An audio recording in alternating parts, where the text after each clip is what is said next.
ఎన్ కన్వెన్షన్ని కూలగొట్టడంలో తప్పేమన్నా ఉందా?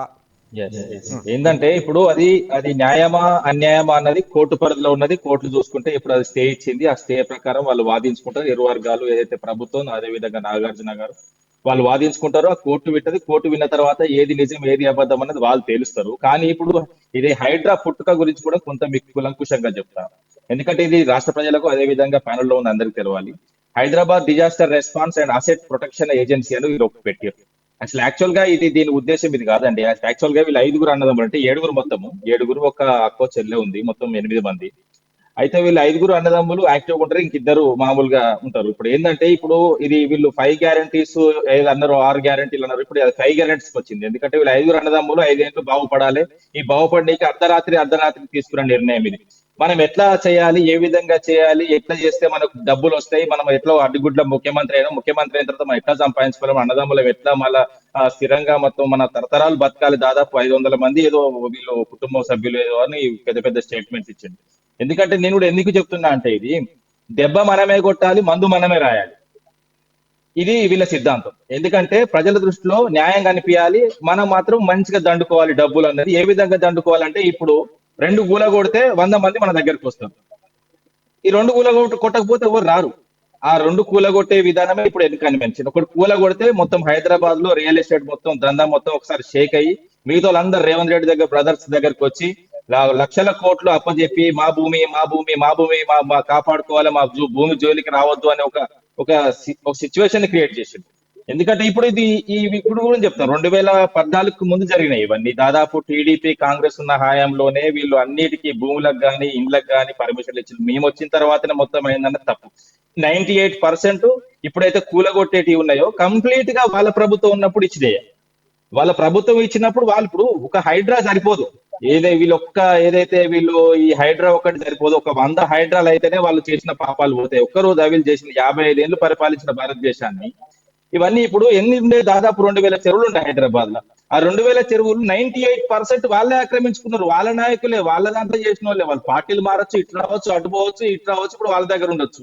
ఇప్పుడు మన దానం నాగేందర్ది కూడా మీరు కళ్ళారా చూసిళ్ళు. ఆయన మొత్తం పార్క్ జాగా మొత్తం వేసుకుంటా అనుకున్నారు.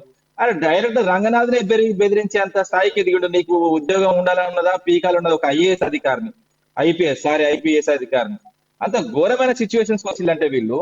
ఇంకోటి ఏంటంటాడు, మీ పక్క రాష్ట్రాలతో పోటీ లేదంటాడు, మొత్తం దేశంతోనే పోటీ పడతా అంటాడు. అసలు ఏ దేశం అన్నది క్లియర్ చెప్పలేదు. నాకు అర్థమైంది ఏంటంటే హైదరాబాద్ ను అట్టడుగు స్థానానికి తీసుకుపోయి ప్రపంచంలో ఏదైతే పేద దేశాలు ఉన్నాయో, ఏ సూడాన్, టాంజానియా, జాంబియా, ఉగాండా లాంటి దేశాలతో పోటీ పడి పేదరికం హైదరాబాద్ లో తీసుకురావాలనుకుంటున్నాడు.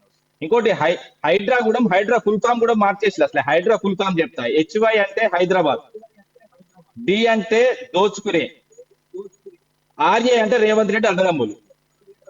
ఇది హైడ్రా ఫుల్ ఫామ్. హైడ్రా మొత్తానికి సంబంధించిన ఇది రహస్యం. ఇప్పుడు హైడ్రా వీళ్ళు అర్ధరాత్రి అన్నదమ్ములు కూర్చొని మొత్తం క్లియర్ గా అర్థమవుతుంది. ఇప్పుడు ఏంటంటే ఇప్పుడు ఒకటి గూల కొడతారు, మిగతా వాళ్ళు ఎలాగో భయభ్రాంతులకు ఏదైనా. ఇప్పుడు ఎంత FTL అన్నది ఇప్పుడు అన్ని దిక్కులో తెలుసు ఏ విధంగా ఉంటుంది. హైదరాబాద్ నగరం ఇప్పుడు ఒక రోజుల ఏదైతే తెలంగాణ రాగానే వచ్చి నిర్మించింది కాదు. ఇప్పుడు హుసేన్ సాగర్ చుట్టూ కానీ, లేకపోతే మిగతా చెరువుల చుట్టూ కానీ, దాదాపు ఇప్పుడు ఎక్కడ అయితే ఇప్పుడు చెరువుల చుట్టూ ఎవరు ఉంటారండి, బిలో పావర్టీ లేని వాళ్ళు చాలా మంది ఉంటారు. ఆ గుడిసెలను కూడా గులగొడుతున్నారు, వాళ్ళని రోడ్ల మీద తీసుకొస్తున్నారు. 200 మంది 300 మంది పోలీసులను పెట్టి అక్కడ పేదలు గుడిసెలు వేసుకున్న వాళ్ళు తీసేస్తున్నారు. మా ప్రభుత్వం కూడా ఉన్నది, కొంత మానవీయ దృక్పథంతో కొన్ని వదిలేయడం జరుగుతుంది, అంతే తప్ప. ఇప్పుడు నాగార్జునకు మేము నోటీసులు ఇచ్చినాం, వాళ్ళ ప్రభుత్వంలో ఆయన ఏదైతే కాంగ్రెస్ ప్రభుత్వంలోనే ఆయన ఏదైతే రెగ్యులేషన్ అవన్నీ పట్టాలు గిట్టాలు అన్ని చేసుకోవడం జరిగింది. మేము వచ్చిన తర్వాత మేము నోటీసులు ఇచ్చినామని కోర్టుకు పోయిన తర్వాత ఆగిన తర్వాత కోర్టులో ఉన్న విషయాన్ని నేను గెలుపుకున్నాడు. ఇప్పుడు ఇంకోటి ఏంటంటే ఇది కూడా విషయాన్ని ఇప్పుడు ఏదైతే రాష్ట్రంలో రుణమాఫీ కంప్లీట్ గా జరగలేదు. వీళ్ళు ఒకసారి ఏదైతే రేవంత్ రెడ్డి 40,000 కోట్లు మేము రుణమాఫీ చేస్తే మేగ్దామన్నాడు, దాని తర్వాత 31,000 కోట్లు అన్నాడు.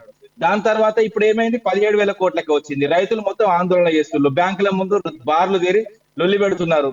ఒక రైతు పాపం బ్యాంకుల్లో చనిపోయిండు.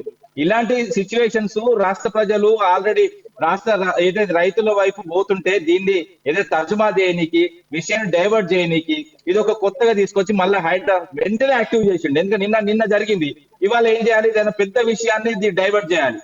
అలాంటి డైవర్షన్ పాలిటిక్స్ చాలా కురుడండి, ఒక రోజు కాదు. ఎందుకంటే ఆయన గురించి మీకు తెలుసు, 2014 ఏదైతే ప్రజాస్వామ్యబద్ధంగా ఎన్నుకున్న ప్రభుత్వాన్ని 2015లో ఒక ఆంగ్లో ఇండియన్ ఎమ్మెల్యేను కొని ప్రభుత్వాన్ని పడగొట్టుకు చూడడానికి వచ్చిన దొంగ ఇదే. ఒక దొంగకు దొంగ లక్షణాలు ఉంటాయి తప్ప ఇంకేముంటాయి? రాష్ట్రాన్ని దోసుకోవాలి. హైదరాబాద్ లో ఉన్న భూములు కంప్లీట్ గా ఎక్కడెక్కడ ప్రభుత్వ భూములు ఉన్నాయి వాటిని గుర్తించాలి. గుర్తించిన తర్వాత వీళ్ళ అన్నదమ్ములు మెల్లగా ఆ జాగలో పోయి ఆ ముందో వెనుకో జాగ కొనాలి. కొని మెల్లగా వెనక నుంచి నెట్టుకుంటూ రావాలి. అదే సర్వే నెంబర్లు ఇవి కలుపుతారు.